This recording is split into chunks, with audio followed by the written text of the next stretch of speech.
Private Sex Advice to Women by R.B. Armitage. Lesson 6. The Science of Eugenics.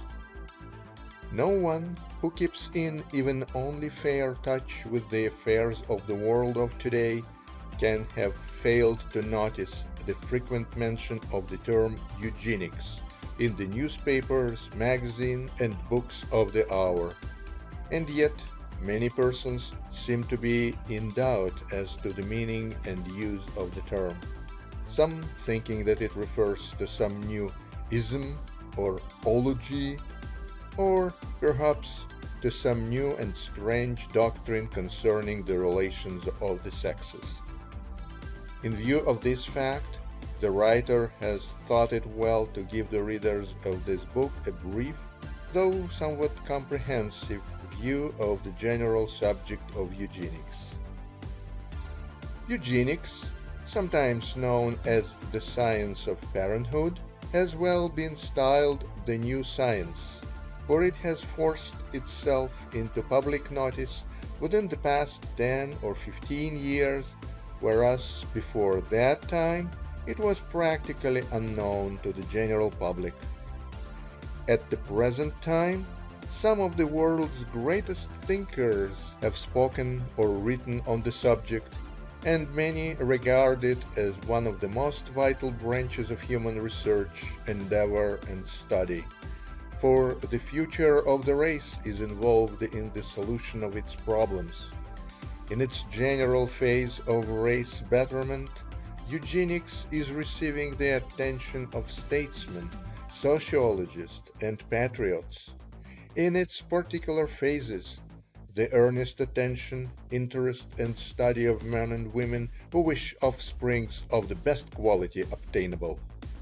The spirit of eugenics may be expressed in the words of Dr. G. Stanley Hall, president of Clark University, who has said, "Our duty of all duties is to transmit the sacred torch of life undiminished, and, if possible, a little brightened to our children.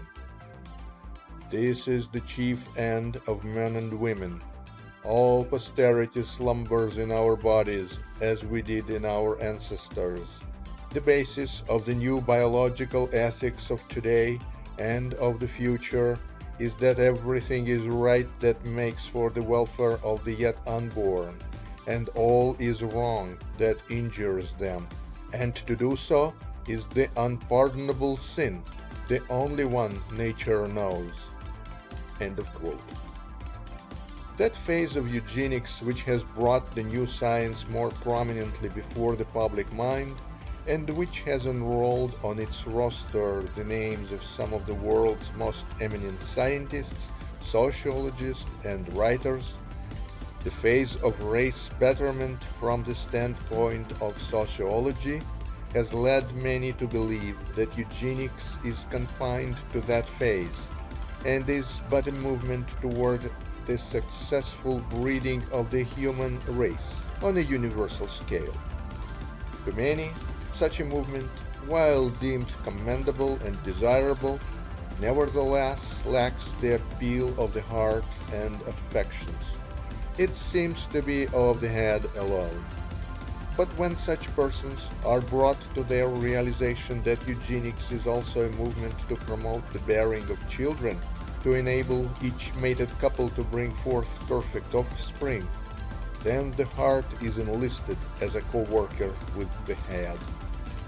The sociological phase of eugenics, the phase of race culture in general, is being vigorously advanced by societies and organizations in various parts of the world, the parent organization being the Eugenics Education Society of London, England.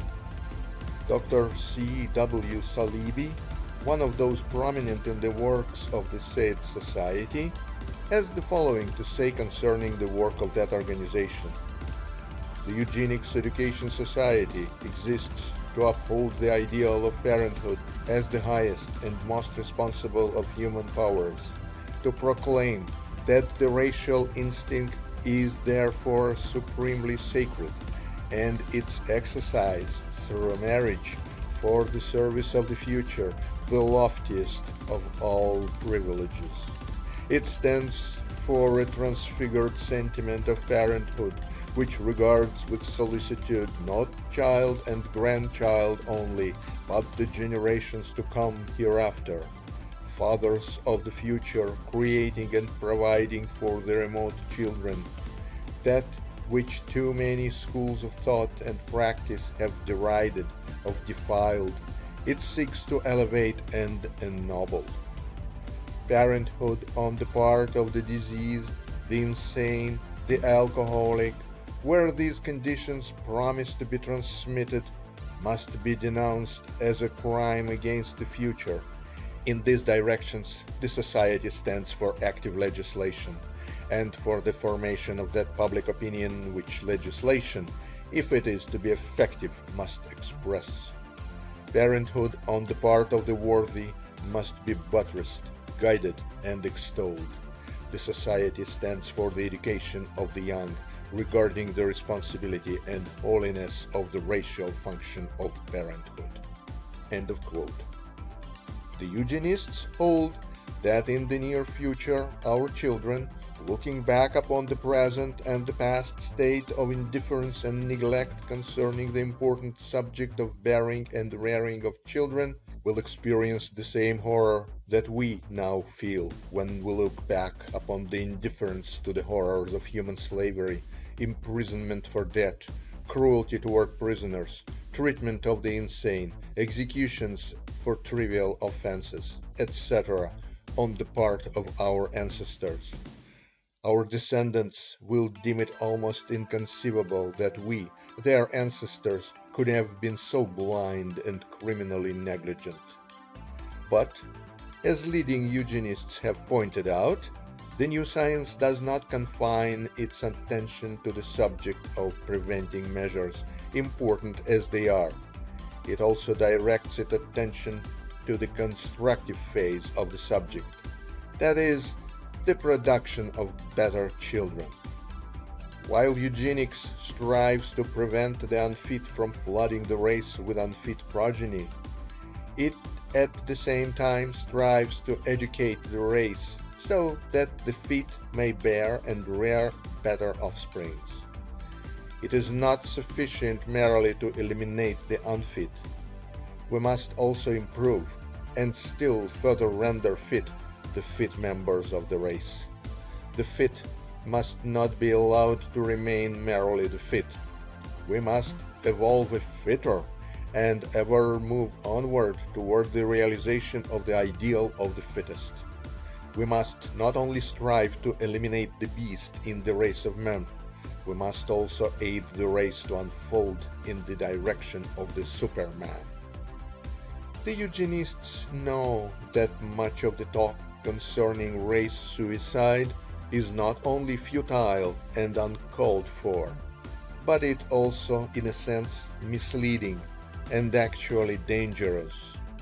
The real danger of race suicide comes not from the decreasing birth rate, but from the excessive, ignorant, and unscientific bearing and rearing of children by unfit parents. It is not so much a matter of how many children are born, as of how they are born, what kind of children they are, and how they are reared physically, mentally, and morally, and how many survive. It is not so much that the lower death rate be avoided, says the eugenist, as it is that the higher death rate be overcome. The intelligent stock breeder grasps the scientific law of the eugenists when he endeavors to produce the best young, and then to take care of them that they survive and reach a healthy maturity. To the eugenist, it's not so much a question of more, but of better, not so much a question of quantity as of quality, not so much a question of production, but of conservation and preservation.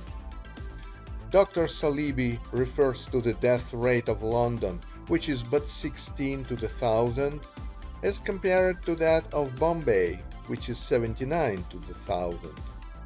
He adds, It is asserted that in many large Indian cities, the infant mortality approaches one half of all the children born. What it amounts to in such cities as Canton and Peking, we can only surmise with horror. Unless it be supposed by bishops and others, then that a peculiar value attaches to the production of a baby shortly to be buried, this suggestion evidently is the same as to which every humanitarian and social and patriotic impulse guides us, namely, the reduction of the death rate, and especially of infant mortality. Hence, the Eugenists and the Episcopal bench may join hands so far as the reduction of the death rate is concerned, and the only persons with whom a practical quarrel remains are those who applaud the mother who boasts that she has buried 12. End of quote. The Eugenists urge that if the principles applied to plant life by that master of his science, Luther Burbank, were applied to the production and rearing of young human life, in a few generations we should have a race so far advanced beyond the present average, so as to be almost godlike by comparison. But this means a far different thing from the ideals of merely more children. It requires the manifestation of the ideal of better children, well born, carefully reared, well nourished, and scientifically educated. And this rearing, nourishing, and education must not be confined to the physical part of the child's nature. It must proceed along the threefold line of physical, mental, and moral culture. The Eugenists have been actively concerned with the question of the prevention of the transmission of undesirable qualities to offspring. They have held that while crime is more frequently rather the result of evil environment than of criminal heredity, nevertheless, there is a large class of children who are born criminals, that is, born with such a decided tendency toward criminal acts that the slightest influence of environment may, and often does, serve to kindle into a blaze the undesirable and criminal characteristics. Dr. Salibi says of this, in the face of the work of Lombroso and his school, exaggerated though some of their conclusions may be, we cannot dispute the existence of born criminals and the criminal type. There are undoubtedly many such persons in modern society. There is an abundance of crime with no education, practiced or imaginable, would eliminate. Present-day psychology and medicine, and, for the matter of that, ordinary common sense, can readily distinguish cases at both extremes. The matoid or semi-insane criminal at one end, and the decent citizen who yields to exceptional temptation at the other end. End of quote. The Eugenists quote as an instance of the above contention the celebrated case of Max Jukes, a notorious criminal and drunkard, who, as the records show us, was the ancestor of a foul brood of descendants which cost the state of New York over $1 million in 75 years. Among these descendants were 200 thieves and murderers, 285 subject to idiocy, blindness, or deafness, 90 prostitutes, and 300 children born prematurely. It is possible that a portion of this evil result was caused not alone by bad heredity, but, at least in part, by the suggestion of the environment and the influence of example of the parents. But even so, the primal cause was that Max Jukes, the notoriously unfit ancestor, was allowed to propagate this evil brood, destined to be born and reared under the most adverse conditions and environment. The eugenists also place great importance upon the prevention of insane persons becoming parents. To those who consider that this is but an exceptional and rare occurrence, the eugenists reply that a large percentage of insane patients in asylums have a family history showing insanity in one or both parents. That reports show that there are thousands of feeble-minded women in every large city allowed to, yes, often actually compelled to, bear children to their husbands or male companions.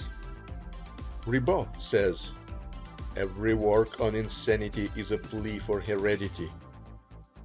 Maudsley says, more than 1/4 and less than 1/2 of all insanity is heredity. Riddle says, of the great causes of insanity, alcoholism is perhaps the greatest, while morbid heredity ranks next. Insanity is largely the result of degeneracy. Most persons who become mentally deranged are the offspring of neurotic, drunken, insane, or feeble-minded parents. End of quote. While it by no means follows that one must manifest traits of insanity or mental disturbance simply because one of his parents suffered from a like trouble, and we believe that many a one has frightened himself into those conditions by pure autosuggestion, inspired by a one-sided belief in heredity. Still, it is unquestionably true that a fair mind must concede that wisdom and a proper sense of right and justice would require that parents of unsound mental tendencies should not be permitted to bring into the world children who might inherit a tendency toward a like or worse condition. The eugenists also have called the attention of the thinking public to the danger of deaf and dumb persons transmitting their condition to their offspring. Of this, Dr. Salibi says, the condition known as deaf mutism is congenital or due to innate defect in about 1/2 of all the cases in Great Britain. End of quote. Dr. Love says, in every institution, examples may be found of deaf-mute children who have had 1 or 2 deaf parents or grandparents, and of 2 or more deaf-mute children belonging to one family. End of quote. A case is noted in England where a deaf and dumb man, having been killed by an accident, his relatives could not identify the body, as the wife and sister were blind, deaf and dumb, and the 4 children were deaf and dumb. The man and his wife were both deaf and dumb when they were married, the wife being also blind. Perhaps no subject has aroused the active eugenists to a greater pitch of indignation than the ascertained results of the effort upon offspring of parents addicted to the overindulgence in alcohol. It is known by the records that a large number of cases of feeble-mindedness and actual insanity are due to inebriety of parents, and often of grandparents, or ancestors for several generations. Epilepsy, idiocy, and criminality are also traceable in many cases to drunkenness of parents. Dr. Salibi, moved by indignation by the ascertained results of the investigations of the eugenists, has said, parenthood must be forbidden to the dipsomaniacs, the chronic inebriate, or the drunkard, whether male or female. End of quote. Professor Grenier, writing on the subject of alcoholic degeneration, has said, alcohol is one of the most active agents in the degeneracy of the race. The indelible effects produced by heredity are not to be remedied. Alcoholic descendants are often inferior beings, a notable proportion coming under the categories of idiots, imbeciles, and the debilitated. The morbid influence of parents is maximum when conception has taken place at the time of drunkenness of one or both parties. Those with hereditary alcoholism show a tendency to excess. Half of them become alcoholics.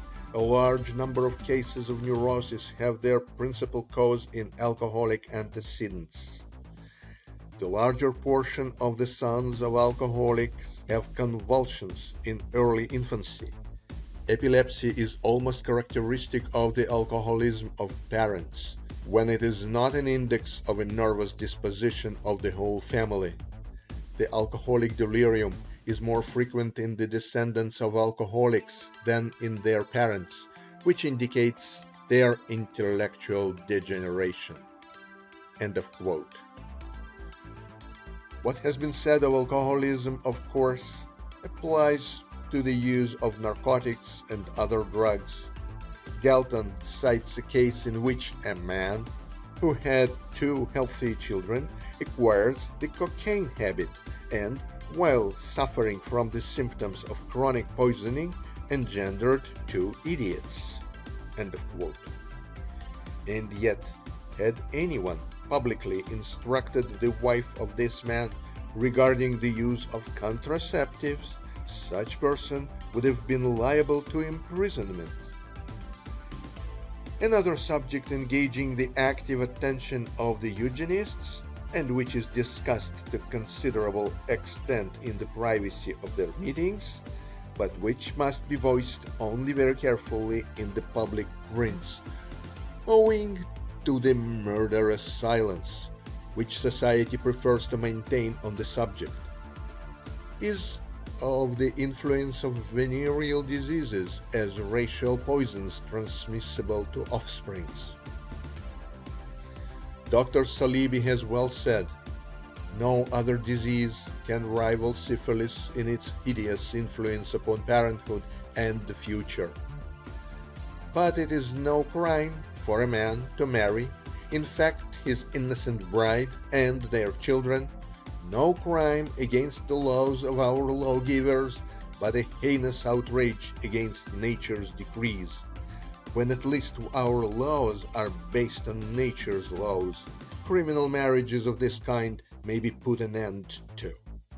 End of quote.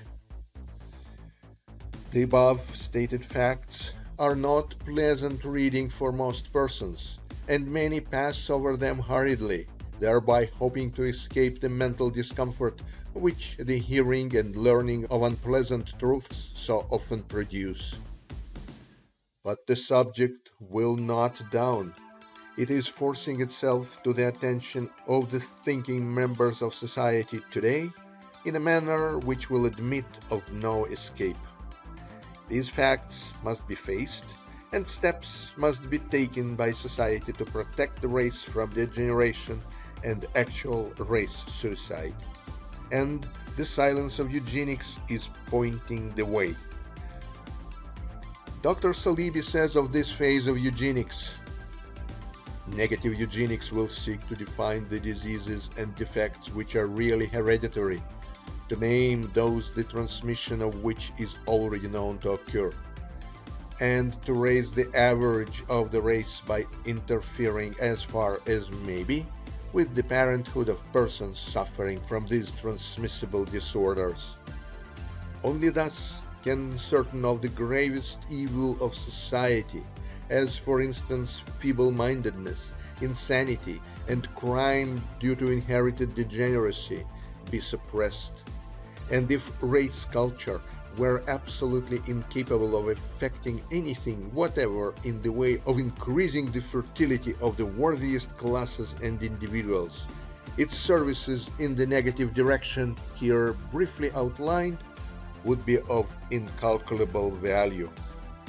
To this policy we shall most certainly come, but here, as in other cases, I trust far more to the influence of an educated public opinion than in legislation, though there are certain forms of transmissible disease, inferring in no way with the responsibility of the individual, the transmission of which should be visited with the utmost rigor of the law, and regarded as utterly criminal, no less than sheer murder."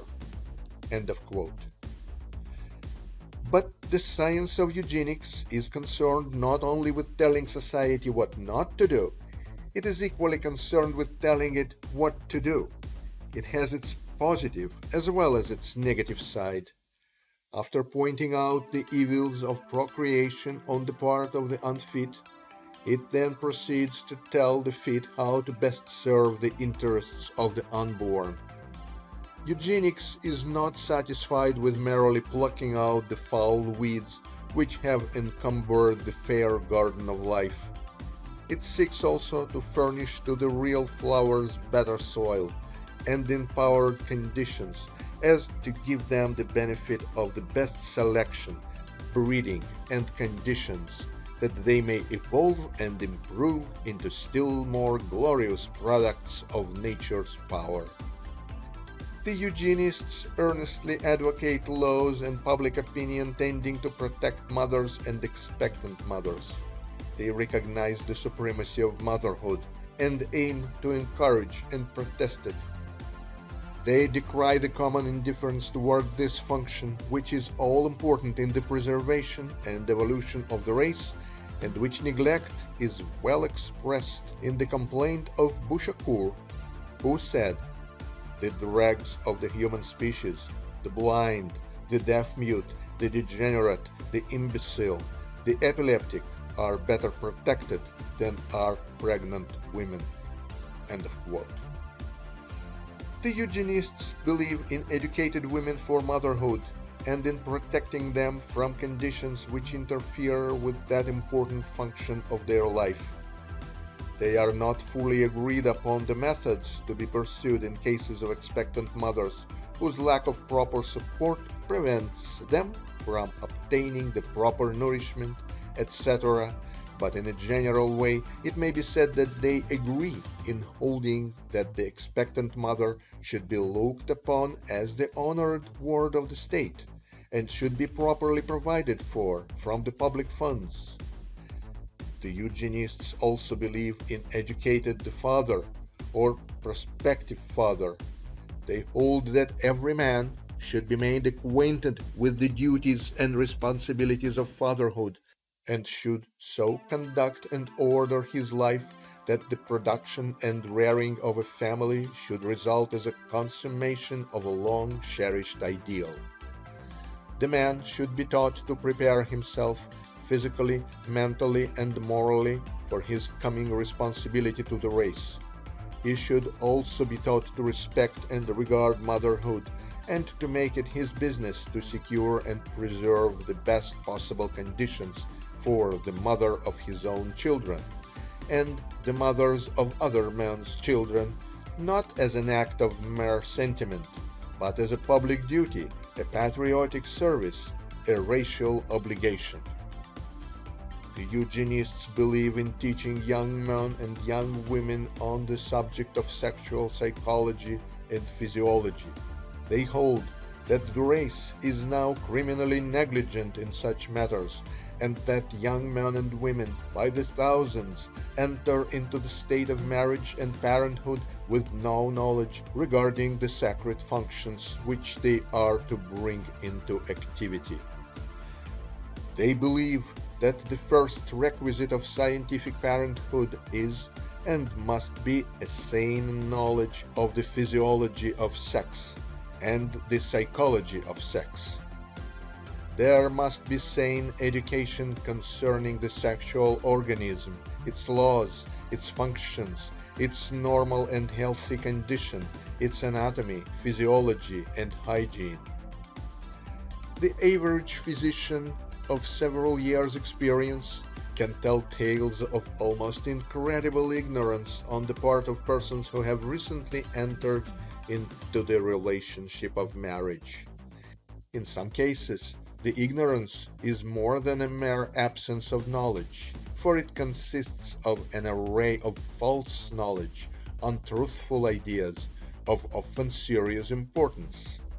It is sad enough to think how the ignorance and false knowledge may work results hurtful to the young couple themselves.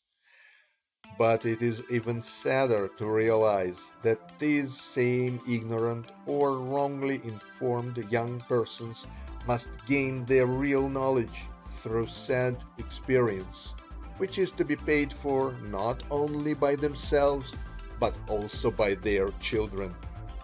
It is a hard saying, but true, that the knowledge of the majority of young parents is gained by experience paid for by their unborn children. The eugenists look forward to the coming of the day when it will be regarded as reprehensible to allow young persons to enter into the relationship of marriage without a sane, practical knowledge of their own reproductive organisms and functions, and of their physiological duties to themselves, their companions in marriage, and to their children born or to be born. We may, in due time, see a practical realization of the ideal set forth by Dr. Newell Dwight Hillis, who said, quote, "The state that makes a man study 2 years before a license as druggist is given, that makes a young lawyer or doctor study 3 years before being permitted to practice, ought to ask the young man or young woman to pass an equally rigid examination before license is given to found an American home and set up an American family." End of quote. This idea of the scientific preparation for parenthood is a new one for many, but the coming generations will recognize its importance to the individual and to the race. Many who recognize the influence of prenatal culture in so far as is concerned the physical, mental, and moral conditions of the mother during pregnancy, have failed to perceive that an equally important influence is exerted by the physical, mental, and moral conditions of both parents before the conception of the child.